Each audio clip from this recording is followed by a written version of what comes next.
Hi friends, இந்த வீடியோவில் Indian எக்கனாமியில் இருக்க முக்கியமான கொஸ்டினை தான் பார்க்க போகிறோம்.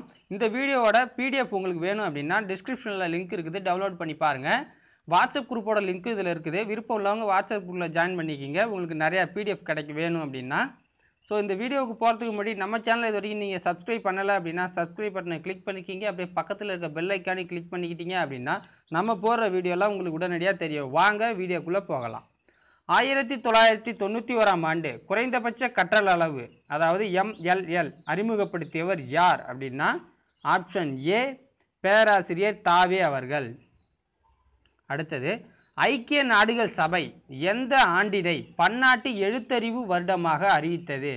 ஐக்கிய நாடுகள் சபை எந்த ஆண்டினை பன்னாட்டு எழுத்தறிவு வருடமாக அறிவித்தது அப்படின்னா ஆப்ஷன் பி 1990.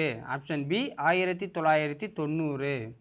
அடுத்தது, சாரதா சட்டம் யாரின் முயற்சியினால் கொண்டு வரப்பட்டது? சாரதா சட்டம் யாரின் முயற்சியினால் கொண்டு வரப்பட்டது அப்படின்னா ஆப்ஷன் டி டாக்டர் முத்துலட்சுமி அவர்களா? டாக்டர் முத்துலட்சுமி அவர்களா? இது குழந்தை திருமண தடுப்பு சட்டம். அடுத்தது, தேசிய மனித உரிமைகள் ஆணையம் ஏற்படுத்தப்பட்ட ஆண்டு. தேசிய மனித உரிமைகள் ஆணையம் ஏற்படுத்தப்பட்ட ஆண்டு எது? தேசிய மனித உரிமைகள் ஆணையம் ஏற்படுத்தப்பட்ட ஆண்டு ஆப்ஷன் பி 1993. பொருளியலின் தந்தை என அழைக்கப்படுபவர் யார்? பொருளியலின் தந்தை என அழைக்கப்படுபவர் யார் அப்படின்னா ஆப்ஷன் ஏ ஆடம் ஸ்மித் அவர்கள்.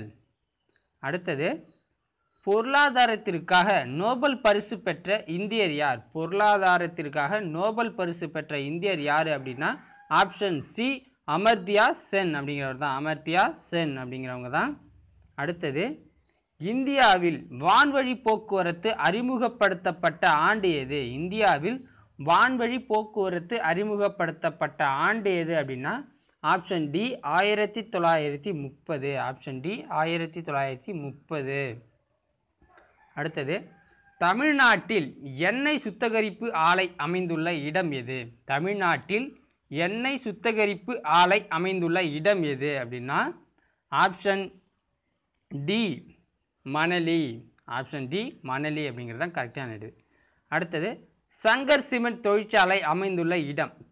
சங்கர் சிமெண்ட் தொழிற்சாலை அமைந்துள்ள இடம் எது அப்படின்னா option C Thazhaiyuthu. Option C Thazhaiyuthu. அடுத்தது,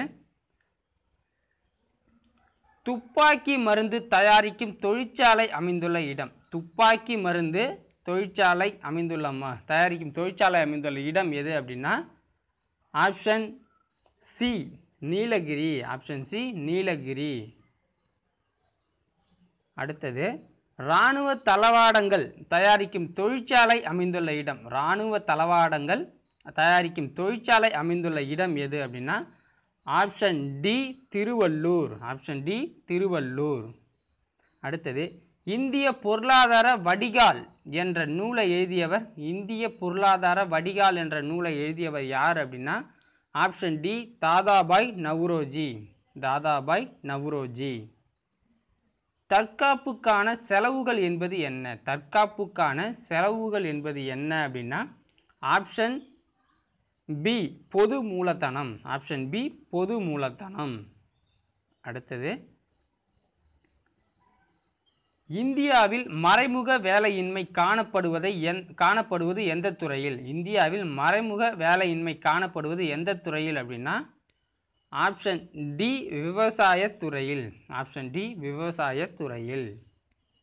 அடுத்தது, சுருள் திட்டம் என்றால் என்ன? சுருள் திட்டம் என்றால் என்ன அப்படின்னா சுருள் திட்டம் என்றால் என்னன்னா ஆப்ஷன் சி ஆண்டு திட்டம் அப்படின்னு சொல்லுவாங்க. ரோலிங் பிளான் அப்படின்னு சொல்லுவாங்க இதை. ஸோ அதனால் ஆண்டு திட்டம் அப்படிங்கிறது தான் கரெக்டான ஆன்சர்.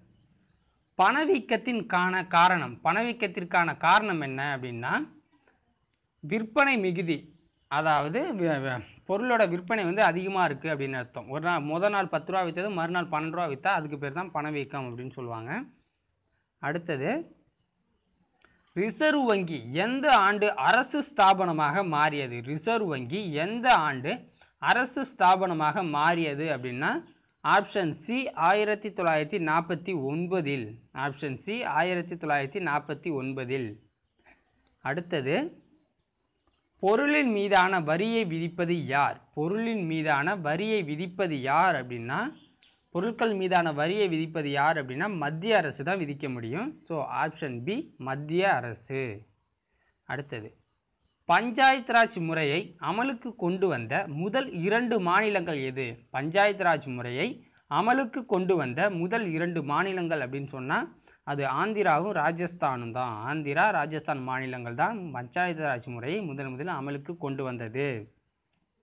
அடுத்தது, ஆசிய வளர்ச்சி வங்கியின் தலைமையகம் உள்ள இடம். ஆசிய வளர்ச்சி வங்கியின் தலைமையகம் உள்ள இடம் எது அப்படின்னா ஆப்ஷன் பி டெல்லியில் தான் அமைஞ்சிருக்கு. ஆப்ஷன் பி டெல்லியில் அமைஞ்சிருக்கு. ஸோ உங்களுக்கு தெரிஞ்ச கொஷின் ஏதாவது இருந்தாலும் கமெண்ட்டில் கமெண்ட் பண்ணலாம். அந்த கமெண்ட்டை வந்து அடுத்த வீடியோவில் ஒரு கொஷினாக உங்களுக்கு நான் வீடியோவாக அதை ரெடி பண்ணி போடுவேன். உங்களுக்கு தெரிஞ்ச கொஷின்லாம் கமெண்ட் பண்ணுங்கள். அதை ஒரு வீடியோவாக ரெடி பண்ணி எல்லாருக்கும் தெரியப்படுத்தலாம்.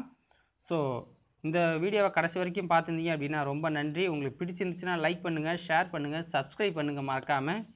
நன்றி, வணக்கம்.